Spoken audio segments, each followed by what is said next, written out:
Say there's a coin that's currently worth hundreds of US dollars, but it's not made of gold or platinum or any precious metal. In fact, it's not the kind of coin you can hold in your hand or stick in a piggy bank. It's a digital currency, which means it only exists electronically. I'm talking about Bitcoin. Bitcoin doesn't work like most money. It isn't attached to a state or government, so it doesn't have a central issuing authority or regulatory body. Basically, that means there's no organization deciding when to make more Bitcoins, figuring out how many to produce, keeping track of where they are, or investigating fraud. So how does Bitcoin work as a currency?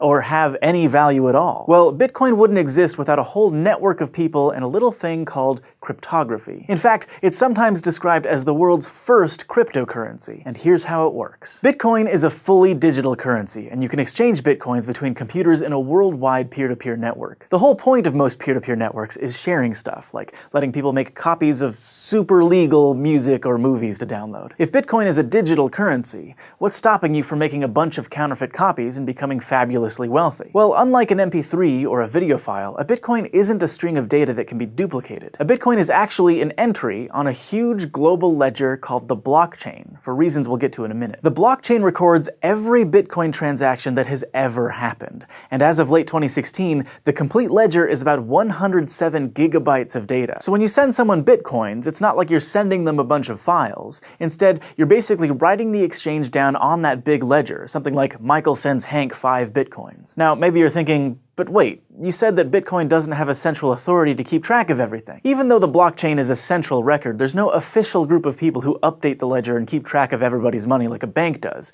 It's decentralized. In fact, anybody can volunteer to keep the blockchain up to date with all the new transactions, and a ton of people do. It all works because there are lots of people keeping track of the same thing to make sure all transactions are accurate. Like, imagine you're playing a game of poker with some pals, but none of you have poker chips and you left your cash at home. There's no money on the table, so a few of you get out some notebooks and start writing down who bets how much, who wins, and who loses. You don't completely trust anyone else, so everyone keeps their ledgers separately. At the end of every hand, you all compare what you've written down. That way, if someone makes a mistake, or tries to cheat and snag some extra money for themselves, that discrepancy is caught. After a couple of hands, you might fill up a page of your notebook with notes about the money movement. You can think of each page as a block of transactions. Eventually, your notebook will have pages and pages of information, a chain of those blocks. Hence, blockchain. Now, if thousands of people are separately maintaining the Bitcoin blockchain, how are all the ledgers kept in sync? To stick with our poker analogy, think of the entire Bitcoin peer-to-peer network as a really huge poker table with millions of people. Some are just exchanging money, but lots of volunteers are keeping ledgers. So when you want to send or receive money, you have to announce it to everyone at the table, so the people keeping track can update their ledgers. So for every transaction, you're announcing a couple of things to the Bitcoin network: your account number, the account number of the person you're sending Bitcoins to,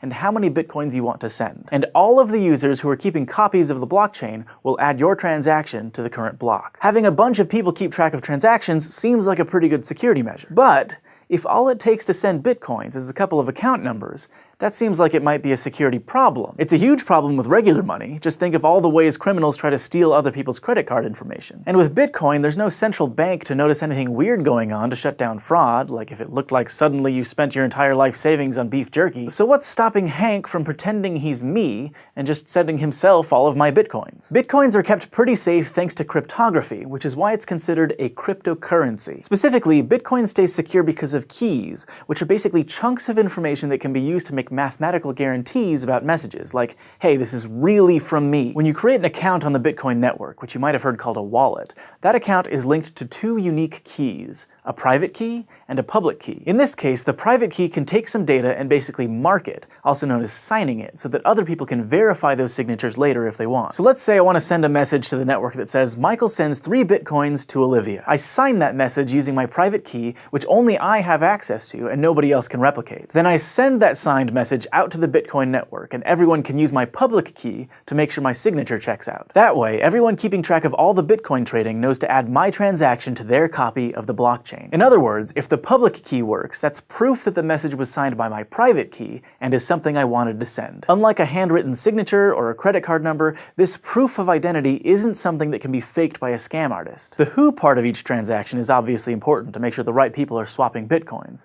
but the when matters as well. If you had $1,000 in your bank account, for example, and tried to buy two things for $1,000 each, the bank would honor the first purchase and deny the second one. If the bank didn't do that, you'd be able to spend the same money multiple times, which might sound awesome, but it's also terrible. A financial system can't work like that because no one would get paid. So if I only have enough money to pay Olivia or Hank, but I try to pay them both, there's a check built into the Bitcoin system. Both the Bitcoin network and your wallet automatically check your previous transactions to make sure you have enough Bitcoins to send in the first place. But there's another problem that might happen with timing. Because lots of people are keeping copies of the blockchain all over the world, network delays means that you won't always receive the transaction requests in the same order. So now you've got a bunch of people with a bunch of slightly different blocks to pick from, but none of them are necessarily wrong. Okay, Bitcoin, how do you solve that problem? It turns out it's by actually solving problems. Math problems. To add a block of transactions to the chain, each person maintaining a ledger has to solve a special kind of math problem created by a cryptographic hash function. A hash function is an algorithm that takes an input of any size and turns it into an output with a fixed size. For example, let's say you had this string of numbers as your input, and our example hash function says to add all of the numbers together. So in this case, the output would be 10. What makes hash functions really good for cryptography is that when you're given an input, it's really easy to find the output, but it's really hard to take an output and figure out the original input. Even in this super simple example, there are lots of strings of numbers that add up to 10. The only way to figure out that the input was 1, 2, 3, 4 is to just guess until you get it right. Now the hash function that Bitcoin uses is called SHA-256, which stands for Secure Hash Algorithm 256-bit, and it was originally developed by the United States National Security Agency. Computers that were specifically designed to solve SHA-256 hash problems take, on average, about 10 minutes to guess the solution to each one. That means they're churning through billions and billions of guesses before they get it right. Whoever solves the hash first gets to add the next block of transactions to the blockchain, which then generates a new math problem that needs to be solved. If multiple people make blocks at roughly the same time, the network picks one to keep building upon, which becomes the longest and most trusted chain. And any transactions in those alternate branches of the chain get put back into a pool to be added onto later blocks. These volunteers spend thousands of dollars on special computers built to solve SHA-256 problems and run their electricity bills up sky high to keep those machines running. But why? What do they get out of maintaining the blockchain? Is it just community service? Well, Bitcoin actually has a built-in system to reward them. Today, every time you win the race to add a block to the blockchain, 12.5 new Bitcoins are created out of thin air and awarded to your account. In fact, you might know the Bitcoin ledger keepers by another name: miners. That's because keeping the blockchain updated is like swinging a proverbial pickaxe at those hash problems, hoping to strike it rich. When Bitcoins were first created in 2009, they didn't really have any perceived value. Tens of Bitcoins would have been worth the same as a bunch of pennies. As of November 10th, 2016, though, one Bitcoin is worth $708, so 12.5 Bitcoins are worth $8,850. That's a nice chunk of change. Every single Bitcoin that exists was created to reward a Bitcoin miner. Besides the big payout when they add a new block of transactions, miners are also essentially tipped a very small amount for each transaction they add to the ledger. It's also worth noting that every 210,000 blocks, the number of coins generated when a new block is added goes down by half. So what started as a reward of 50 Bitcoins decreased to 25,